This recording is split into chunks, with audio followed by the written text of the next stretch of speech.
and beauty tips. Thursday night, Dolce Vita at 10 on Pearl.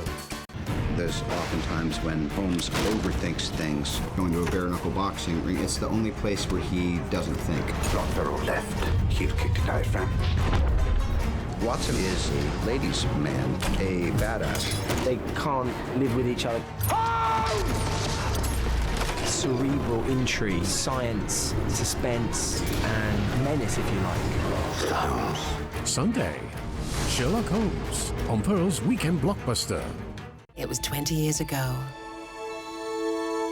Ever since, time has never been so magical. The time now is 11:40. The Time Check was brought to you by Chopin.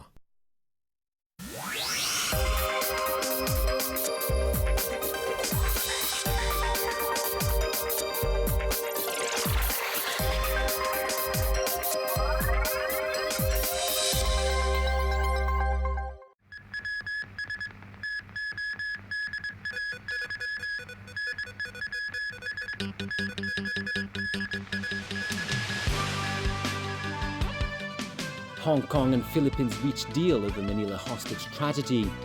Obama begins his Asia tour in Japan. And new index finds press freedom under threat in Hong Kong.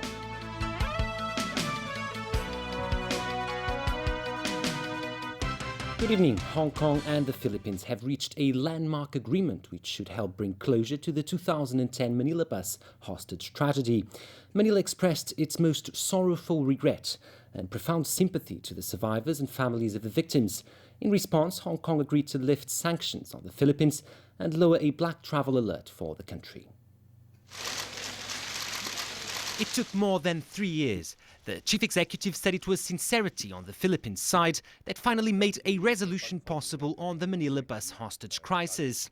With a final resolution of the incident, I sincerely hope that the deceased may rest in peace and the injured and the families can move on with courage and strength. I also believe that the bilateral relations between the peoples of Hong Kong and the Philippines will start a new chapter. In a statement, the Philippine government expresses its most sorrowful regret and profound sympathy and extends its most sincere condolences for the pain and suffering of the victims and their families. The Philippine National Police Chief has written to the victims and their families. In acknowledgement of their loss, an additional token of solidarity will be given to the victims or their families as a gesture of compassion of the people of the Philippines. The Philippine government has also assured the Hong Kong government that it will hold accountable those responsible for the tragedy and see that the outstanding proceedings in the aftermath of the hostage shooting conclude as soon as possible. The Philippine side also promised that it is committed to ensuring that such an incident will not occur again. The Philippine Cabinet Secretary said the resolution was the result of patience and perseverance. Of course, in addition to the win-win solution between the two governments, of greater importance was the families and the victims themselves. Hong Kong has immediately lifted sanctions imposed earlier this year on the Philippines. Diplomats and officials from the country will again be entitled to 14-day visa-free access to Hong Kong. A black travel alert has also been lowered to an amber alert, the same as it was before the tragedy. The Philippine representatives welcomed the lifting of the sanctions and the black travel alert. The mayor of Manila, who arrived here yesterday to negotiate on a mutually satisfactory conclusion to the hostage incident, admitted his predecessor was to blame. It happened in Manila, and the mayor is the one responsible for what happened in his own territory. The mayor, the local government has the power and responsibility over the policemen and all the employees in the city under our local government code. The tragedy happened in August 2010 when a disgruntled ex-policeman, Rolando Mendoza, held a bus full of Hong Kong tourists hostage. A botched police rescue mission that saw Mendoza killed also left 7 tourists and their Hong Kong tour guide dead. Survivors and families of the victims of the Manila hostage tragedy have received undisclosed amounts of compensation as part of the settlement. That story from Vicky Ko. They have been seeking closure for 3 years and 8 months following the fateful day in Manila.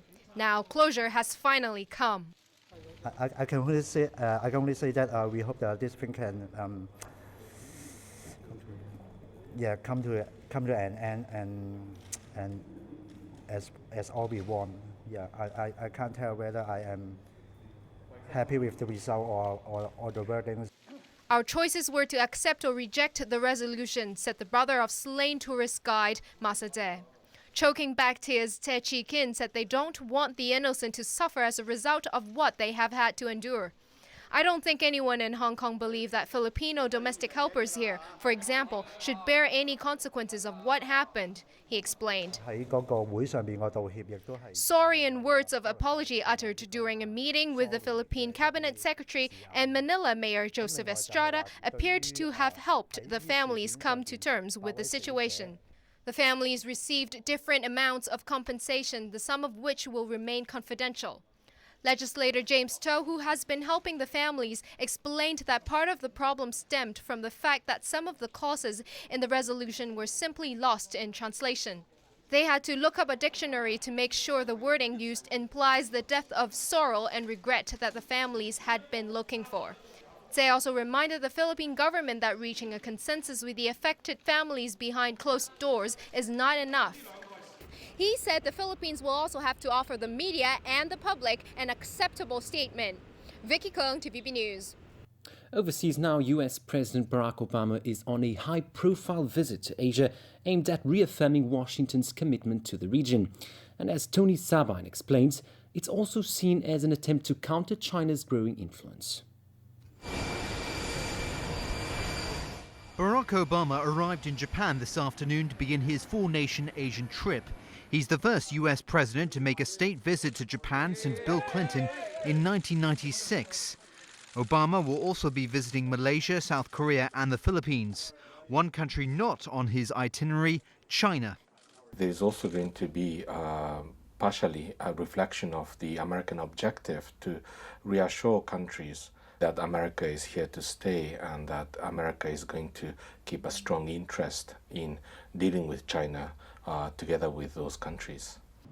And in comments that won't sit well with Beijing, Obama said in a written response to questions published in a Japanese newspaper that the disputed Diaoyu Islands are administered by Tokyo and therefore fall under the US-Japan Security Treaty. Obama also objected to unilateral attempts to undermine Japan's administration of these islands, known as the Senkakus in Japanese. State media on the mainland hit back, saying American policy in the region aims to cage China. There was also anti-US sentiment on the streets of Manila today as protesters denounced Obama's upcoming trip to the Philippines. Clashes erupted between police and demonstrators rallying outside the US embassy.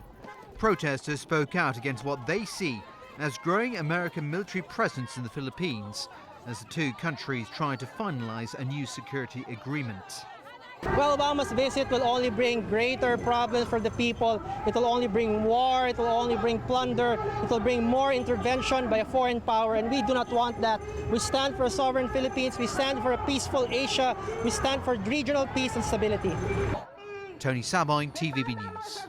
Over in South Korea, authorities have raided the home and office of the man whose company operated the ferry that sank last week on suspicion it was illegally modified.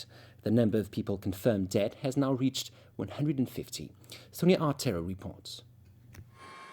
South Korea's worst maritime disaster in 21 years spelled even more disaster for Yoo Byung-eun. He's the head of a family that owns the Chonghae-jin Marine Company Limited, the company that operates the Seawall Ferry. Prosecutors were already investigating Yoo and his two sons for alleged corruption, given Yoo was jailed for fraud and then went bankrupt in the 1990s. In what is now considered a haunting premonition, Yoo once likened his 1997 bankruptcy to a captain going down with his ship. Investigators suspect the Seawall ferry sank because the Yoo family illegally modified the vessel to expand passenger cabins and overload cargo in order to turn a better profit. Yu and his 2 sons are now barred from leaving South Korea until the cause of the fatal sinking is determined. This just-released video shows South Korean Navy divers smashing through a window of the sunken ferry to search for missing passengers. On this 8th day of a massive search operation, more than 140 people have been confirmed dead and many more are still missing. Over in Ansan, a wall of flowers cover a memorial altar to allow mourners to pay their respects to those who perished. At the school where the majority of victims attended, the silence in the empty campus halls is too much to bear for those who miss their classmates.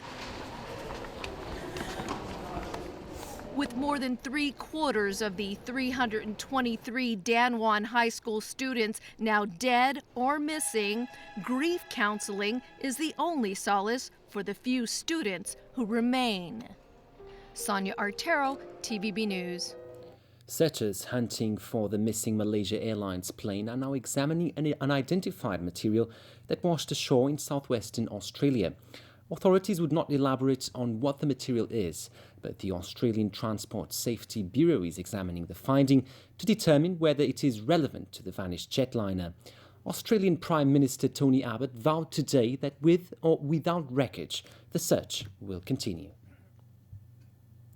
Ukraine's acting president has ordered security forces to resume military operations in the country's east after 2 people allegedly abducted by pro-Russia separatists were found murdered. But Russia warned tonight it would use force if its interests in Ukraine were attacked. Alan Buchner reports. The bodies were found near Slavyansk, the eastern Ukrainian city now controlled by pro-Russian rebels. Ukraine's acting president, Alexander Turchinov, said the 2 were brutally tortured. One was a member of Turchinov's political party. Slavyansk is the city of a failed Ukrainian army offensive last week before the international agreement that would see militants disarm and leave occupied government buildings. With that agreement appearing in jeopardy, Turchinov called for government forces to relaunch an offensive. But the pro-Russian separatists in Slavyansk are digging in. The city's self-proclaimed mayor Vyacheslav Ponomaryov said they're ready to repel any attack by authorities. Meanwhile, in Kiev, U.S. Vice President Joe Biden, who's in Ukraine as a show of support for the government, urged Moscow to do its part to stop any violence. We call on Russia to stop supporting men hiding behind masks in unmarked uniforms, sowing unrest in eastern Ukraine. And we have been clear that more provocative behavior by Russia will lead to more cost and to greater isolation. In Moscow, Russian Prime Minister Dmitry Medvedev was defiant. Russia denies it's orchestrating the militants, and Medvedev said any further sanctions could not go unpunished. Alan Buchner, TVB News. Back locally, the Hong Kong Journalists Association has announced the territory's first ever Press Freedom Index. But as Stephanie Choi reports, the trend is not encouraging. The Hong Kong Journalists Association, or HKJA, has taken to the streets in the name of press freedom a number of times since the 1997 handover. With the help of a consultant group of academics, the association found the general public gave Hong Kong's press freedom 49.4 out of 100, while journalists gave it a score of 42. More than 76% of the journalists surveyed rated the level of press freedom below 50. We also face the self-censorship, and some of the government officials just didn't give enough information to just reply all the questions from the media. According to the survey, journalists were generally dissatisfied with the accountability of government officials. Journalists also felt they had high levels of self-censorship, while the public felt the level of self-censorship among media personnel was less serious. The results were based on the weight of certain factors, with the SAR government's role being the heaviest, followed by the central government's influence and the journalists' bosses. 1,018 members of the public were surveyed.